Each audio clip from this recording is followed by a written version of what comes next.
Čau, já jsem Pavel a vítám vás u dalšího videa. Dneska tady jak o Vánocích, tak jsem si pro vás přichystal takovou informačku, co jsem všechno dostal. Tak se uvidíme za malou chvilku. Čau, no tak teďka si ukážeme můj super telefon Lenovo. No a prostě si ho nemůžu vychválit hodně. Tapeta nádherná.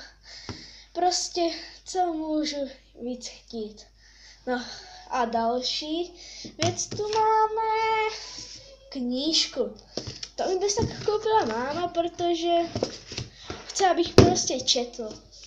Musíme ve škole dělat čtenářský deníky. Tak to. Telefone, co je? Nic, dobrý.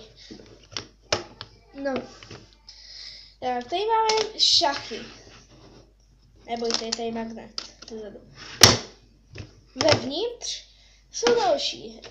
Nevím ani, jak se jmenujou, ale mohl bych vám to říct. Tak, dobře. Okay. Dobře. Tak tady máme 2 hry na každém papírku. Tady máme jednu hru, tady druhou na druhé straně, tady další a takhle další hry. Tak chtěl bych se s váma rozloučit pro toto video. Čus.